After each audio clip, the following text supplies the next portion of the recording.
அஸ்ஸலாமு அலைக்கும் வரஹ்மத்துல்லாஹி வபரகாத்துஹு. அஊது பில்லாஹி மினஷ் ஷைத்தானிர் ரஜீம். பிஸ்மில்லாஹிர் ரஹ்மானிர் ரஹீம்.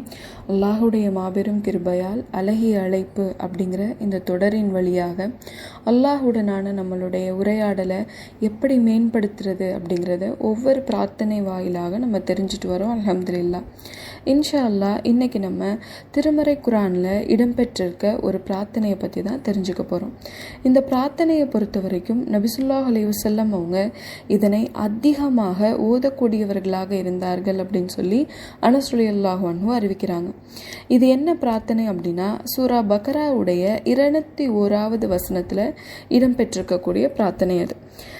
ரப்பனா ஆத்தினா ஃபித் துன்யா ஹசனத்தவ் வஃபில் ஆஹிரத்தி ஹசனத்தவ் வக்கீனா அஸாபன்னார். எங்கள் இறைவா, எங்களுக்கு இவ்வுலகில் நற்பாக்கியங்களையும் மறுமையில் நற்பாக்கியங்களையும் தந்தருள்வாயாக. இன்னும் எங்களை நரக நெருப்பின் வேதனையிலிருந்து காத்தருள்வாயாக. இந்த துவாவை அல்லாஹ் சூரத்துல் பக்ரால எப்போ நமக்கு கற்றுக் கொடுக்குறான் அப்படின்னா, ஹஜ்ஜுடைய வசனங்களை சொல்லிட்டே வரும்போது அல்லாஹ் இந்த வசனத்தையும் இந்த பிரார்த்தனையும் நமக்கு கற்றுக் கொடுக்குறான். சூரா பக்ராவுடைய 200வது வசனத்தை நம்ம பார்த்தோன்னா அதில் அல்லாஹ் சுப்ஹானஹு தஆலா சொல்கிறான், ஹஜ்ஜுடைய கிரியைகள் எல்லாத்தையும் நீங்கள் முடித்த பின்பு ரொம்ப அழுத்தமாகவும் அதிகமாகவும் அல்லாஹுவை நினைவு கூர்ந்து திக்ரு செய்யுங்கள் அப்படின்னு அல்லாஹ் சொல்கிறான். அப்போது அல்லாஹுவை நினைவு கூர்ந்து திக்ரு செய்யுங்கள்னு சொல்லி முடிச்சதுக்கப்புறம் அல்லாஹ் ஒரு எச்சரிக்கையும் கொடுக்குறான். என்ன அப்படின்னா, நீங்கள் அல்லாஹுவை நினைவு கூறணும், அல்லாஹ்ட்ட திக்ரு செய்யணும், அல்லாஹ் கிட்ட உங்களுடைய தேவைகளை கேட்கணும். ஆனால் உங்களில் சிலர், மனிதர்களில் சிலர் எப்படி நீங்கள் அல்லாஹ்விடம் தங்களுடைய தேவைகளை கேட்குறீங்க அப்படின்னா, ரப்பனா ஆத்தினா ஃபித் துன்யா, எங்கள் இறைவனே இவ்வுலகிலேயே எல்லாவற்றையும் எங்களுக்கு தந்துவிடு அப்படின்னு கூறக்கூடியவர்களாக இருக்கீங்க அப்படின்னு சொல்லி அல்லாஹ் சொல்கிறான். இங்கே அல்லாஹ் இப்படி கேட்கக்கூடிய மனிதர்கள் யாருன்னு சொல்கிறான்னா, இறை நம்பிக்கையாளர்களில் ஒரு சில மக்கள் இப்படி கேட்குறீங்கன்னு சொல்கிறான் அல்லாஹ். இறை நிராகரிப்பாளரோ முனாஃபிக்குகளை பற்றியோ அல்லாஹ் இங்கே பேசலை. இறை நம்பிக்கை கொண்டு ஹஜ்ஜுடைய கிரியைகள்லாம் செஞ்சு என்னை நினைவு கூறக்கூடிய மனிதர்களில் ஒரு சிலரே எப்படி என்கிட்ட கேட்குறாங்கன்னா, இவ்வுலகிலேயே எல்லாவற்றையும் எங்களுக்கு கொடுத்து விடு அப்படின்னு சொல்லி கேட்குறாங்க அப்படிங்கிறத அல்லாஹ் சுட்டி காட்டுறான். கொஞ்சம் யோசிச்சு பாருங்க, அல்லாஹ் சொல்லக்கூடிய இந்த மனிதர்கள் யார்? ஒருவேளை நாம தான் இருப்போமோ? பல நேரங்களில் நாம் அல்லாஹ் கூறக்கூடிய இப்படிப்பட்ட மனிதர்களாக தானே இருக்கோம். உலக விஷயங்களில் தான் பெரும் பகுதியான நம்மளுடைய நேரத்தை செலவழிக்கிறோம். அல்லாஹுவை நெருங்கக்கூடிய விஷயத்திற்கூட நம்மளுக்கு இந்த உலக விஷயங்கள் தான் மையமாக இருக்குது. உதாரணத்துக்கு, என்னுடைய தொழுகை எப்போ உயிரோட்டமாக மாறுது? இந்த உலகத்துடைய விஷயங்களில் எனக்கு நெருக்கடி ஏற்படும் போது. நான் கடைசியாக அல்லாஹ் கிட்ட துவா செய்யும் பொழுது எப்போ கண்ணீர் சிந்தி என்னுடைய தேவைகளை கேட்டேன்? இந்த உலகத்தில் எனக்கு ஏதாவது நெருக்கடி ஏற்படும் பொழுது என்னுடைய துவாவும் என்னுடைய தொழுகையும் உயிரோட்டமாக மாறுது. அப்போது அல்லாஹுவை நெருங்குவதற்கு கூட இந்த உலக விஷயம்தான் நமக்கு பல நேரங்களில் மையமாக இருக்குது. அல்லாஹ் தன்னை நெருங்குவதற்காக தான் ஒரு அடியானுக்கு சோதனையை கொடுக்குறான். அதை இங்கே மறுத்து பேச வரல. ஆனாலும் அல்லாஹுவை நெருங்குவதற்கு கூட இந்த சோதனைகளும் இந்த உலக வாழ்க்கையும் தான் ஒரு மனிதனுக்கு பல நேரங்களில் மையமாக இருக்குது. என்னைக்காவது நம்ம சந்தோஷமாக இருக்கும்போது, மகிழ்ச்சியாக இருக்கும்போது, எல்லாம் கிடைக்க பெற்று தன்னிறைவோடு இருக்கும்போது அல்லாஹுவை நெருங்கி போயிருக்கோமா? ஆனால் சஹாபாக்களுடைய வாழ்க்கையை எடுத்து பாருங்க. அவங்க தனக்கு எல்லாம் இருந்த நிலையில்தான் அல்லாஹுவை நெருங்கக்கூடியவர்களாக இருந்தாங்க. முஸாப் இப்னு உமைர் அப்படிங்கிற சஹாபியை பற்றி நமக்கு தெரியும். அவங்க மக்கால வாழும் பொழுது ரொம்ப செல்வந்தராக வாழ்ந்த ஒரு இளைஞர். அவர் ஒரு முறை போட்ட ஆடையை மறுமுறை அதை ரிப்பீட் பண்ணி போட மாட்டாராம். அவருடைய வாசனை திரவியங்கள் எல்லாம் மக்கா நகரங்கள் வீதி முழுக்க மனம் வீசக்கூடியதாக இருக்குமா.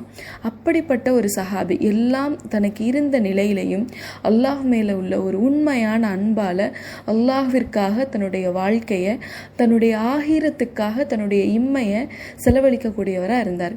அவருடைய மரண நேரத்தில் அவருக்கு கஃனிடுறாங்க. அவருடைய கால்களை மறைத்தா அவருடைய தலை தெரியுது, அவருடைய தலையை மறைத்தா அவருடைய கால்கள் தெரியுது.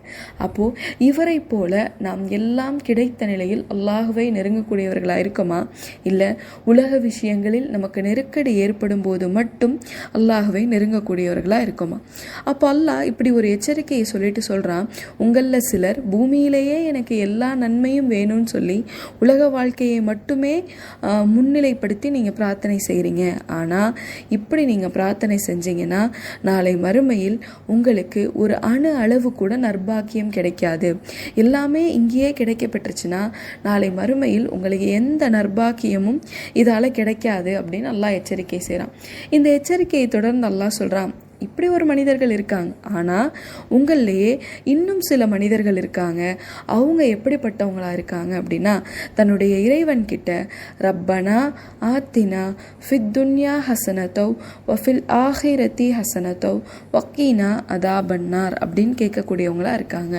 யா அல்லாஹ், இம்மையிலும் மறுமையிலும் எங்களுக்கு நற்பாக்கியத்தை கொடு, நரக நெருப்பின் வேதனையிலிருந்து எங்களை பாதுகாத்துவைன்னு துவா செய்யக்கூடியவங்களா இருக்காங்க. அப்போது இந்த உலகத்தில் நன்மையை கொடு அப்படின்னு அல்லாஹ் கிட்ட கேட்குறதுடைய நோக்கம் என்ன? இந்த உலகத்தை பொறுத்த வரைக்கும் நம்ம ஒரு விஷயத்தின் மேல் ஆசைப்பட்டு அதை நம்ம அடையணும்னு நினைக்கும் போது அது நமக்கு அழகாக தெரியலாம். ஆனால் அது நம்மளுடைய கைக்கு வந்ததுக்கப்புறம் தான் அதில் உள்ள தீங்கும் அதால் என்னென்ன பாதிப்பு ஏற்படும் அப்படிங்கிறத நம்மளால் உணர முடியும். அப்போது இறைவன்கிட்ட நம்ம கேட்கும் போதே, யா அல்லாஹ், இந்த உலகத்தில் பார்ப்பதற்கு அழகாக இருக்கக்கூடிய விஷயங்களை விட உண்மையாகவே அழகு நிறைந்த விஷயத்தை இந்த உலக வாழ்க்கையில் எனக்கு ஏற்படுத்தி கொடு அப்படின்னு சொல்லி கேட்டுட்டு அடுத்ததாக அல்லாஹ் என்ன கேட்க சொல்கிறான் அப்படின்னா, மறுமையிலும் எனக்கு இது போன்ற அழகான விஷயங்களை கொண்டு வந்து கொடு அப்படின்னு சொல்லி அல்லாஹ் கிட்ட கேட்க சொல்லி சொல்கிறான்.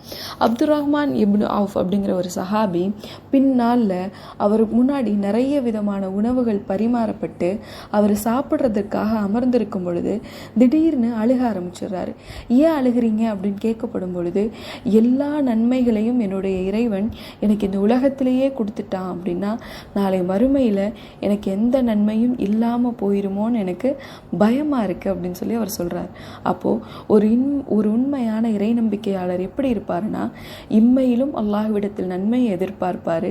அதைவிட முக்கியமாக மறுமையில் இறைவனிடம் நன்மையை எதிர்பார்ப்பார்.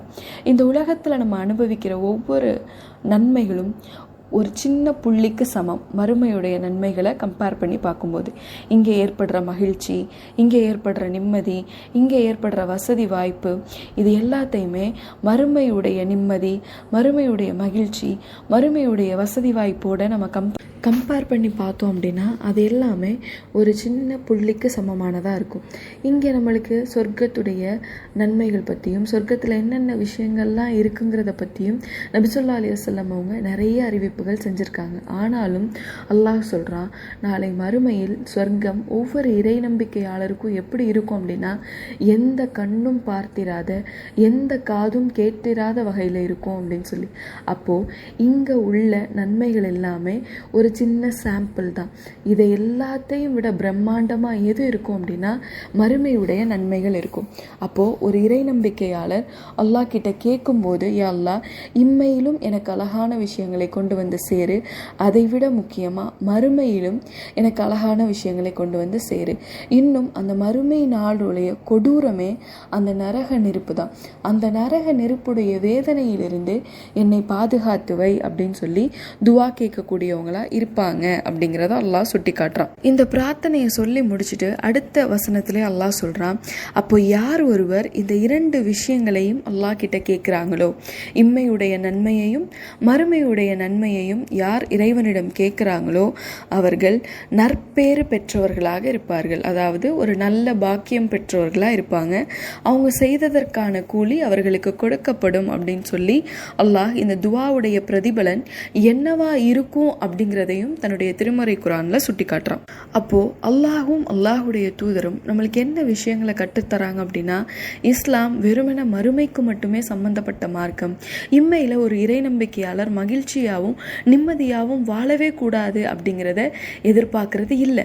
ஒரு இறை நம்பிக்கையாளர் இம்மையிலையும் மகிழ்ச்சியா இருக்கணும், மறுமையிலையும் மகிழ்ச்சியா இருக்கணும் அப்படிங்கிறத நம்மளுடைய ரப்பு விரும்புறனால தான் இப்படி ஒரு பிரார்த்தனையை உங்களுக்கும் எனக்கும் தன்னுடைய திருமறை குர்ஆனின் மூலமாக கற்றுத்தரான். இன்னொரு ஒரு நபி மொழியில் அனஸ் ரலியல்லாஹு அன்ஹு அறிவிக்கிறாங்க, நபி ஸல்லல்லாஹு அலைஹி வஸல்லம் அவங்களுடைய காலத்தில் ஒரு மனிதர் நோய்வாய்ப்பட்டு இருக்கார். அப்போது அவரை சந்திக்கிறதுக்காக ரசூலுல்லாஹ் போகிறாங்க. அங்கே போய் பார்த்தா அந்த மனிதர் ரொம்ப உடல்நல குறைவால், ஒரு கோழி எப்படி கூனி குறுகி இருக்குமோ அந்த மாதிரி ரொம்ப உடல்நல குறைவால் பாதிக்கப்பட்டு இருக்கார். அப்போ அவரை பார்த்த உடனே நபி ஸல்லல்லாஹு அலைஹி வஸல்லம் அவங்க அவர்கிட்ட கேட்குறாங்க, நீங்கள் எதுவும் அல்லாஹ் கிட்ட பிரார்த்தனை செஞ்சீங்களா?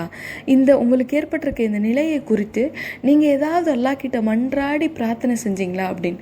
அப்போ அந்த மனிதர் சொல்கிறாரு, ஆமாம், நான் அல்லாஹ் கிட்ட பிரார்த்தனை செஞ்சேன். யா அல்லாஹ், எனக்கு எந்த வேதனை மறுமையில் வருவதாக இருந்தாலும் அந்த வேதனையெல்லாம் நீ இந்த உலகத்திலே கொடுத்துரு அப்படின்னு சொல்லி நான் துவா செஞ்சேன் அப்படின்னு சொல்கிறாங்க. சொன்ன உடனே நபி ஸல்லல்லாஹு அலைஹி வஸல்லம் சொல்கிறாங்க, நீங்கள் ஏன் அப்படி ஒரு துவா செஞ்சீங்க?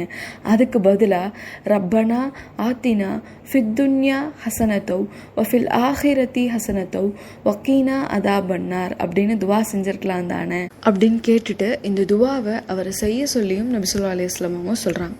இந்த துவா எந்த அளவுக்கு முக்கியமானது அப்படின்னா, நம்மளுக்கு பார்க்கும்போது இது ஏதோ சாதாரண வார்த்தைகளாக தோணலாம். ஆனால் அல்லாஹ் இந்த துவாவுடைய முக்கியத்துவத்தை எந்த அளவுக்கு சொல்கிறான் அப்படின்னா, நம்ம ஒவ்வொருத்தருமே உம்ரா ஹஜ் நிறைவேற்றுறதுக்காக போவோம். அங்கே போகும்போது காபாவை சுற்றி வலம் வரும்போது ஒவ்வொரு தவாஃபை நம்ம நிறைவு செய்யும் போதும் இந்த ஒரு துவாவை நம்ம ஓதணும். அதுதான் ஹஜ் உம்ராவுடைய கிரிகைகளில் ஒரு கிரியை. அப்போது ஹஜ் உம்ராவே ஒரு மனிதனுக்கு தன்னுடைய நிரந்தரமற்ற நிலையை, உலகத்தில் அவனுடைய வாழ்க்கை நிரந்தரமற்றது அப்படிங்கிறதையும், மறுமையில் இதே போல் அவங்க எல்லாரும் ஒன்று கூட்டப்படுவாங்க அப்படிங்கிறதையும் நினைவுபடுத்தக்கூடிய ஒரு அமல்.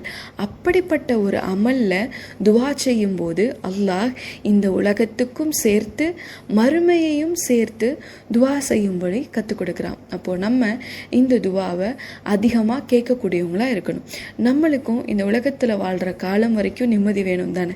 இந்த உலகத்தில் வாழும் வரை நிம்மதியாகவும் அல்லாஹுடைய அருள்களை அனுபவித்தவர்களாகவும் அல்லாஹுக்கு கட்டுப்படக்கூடியவர்களாகவும், அதே போல் மறுமையில் இதே நிம்மதியோடும் இதே இளைப்பாறுதலோடும் அல்லாஹுவிற்கு கட்டுப்பட்டவர்களாக வாழணும் அப்படின்னா அதுக்கு முதலாவதாக இறைவனிடம் இந்த பிரார்த்தனையை அதிகம் கேட்கக்கூடியவர்களாக இருக்கணும். ரப்பனா ஆத்தினா ஃபித் துன்யா ஹசனத்தோ வஃபில் ஆஹிரத்தி ஹசனத்தோ வக்கீனா அதாபன்னார். எங்கள் இறைவா, இம்மையிலும் மறுமையிலும் எங்களுக்கு நற்பாக்கியத்தை வழங்குவாயாக. இன்னும் நரக நெருப்பின் வேதனையிலிருந்து எங்களை பாதுகாப்பாயாக. அஸ்ஸலாமு அலைக்கும் வரஹ்மத்துல்லாஹி வபரகாத்துஹு.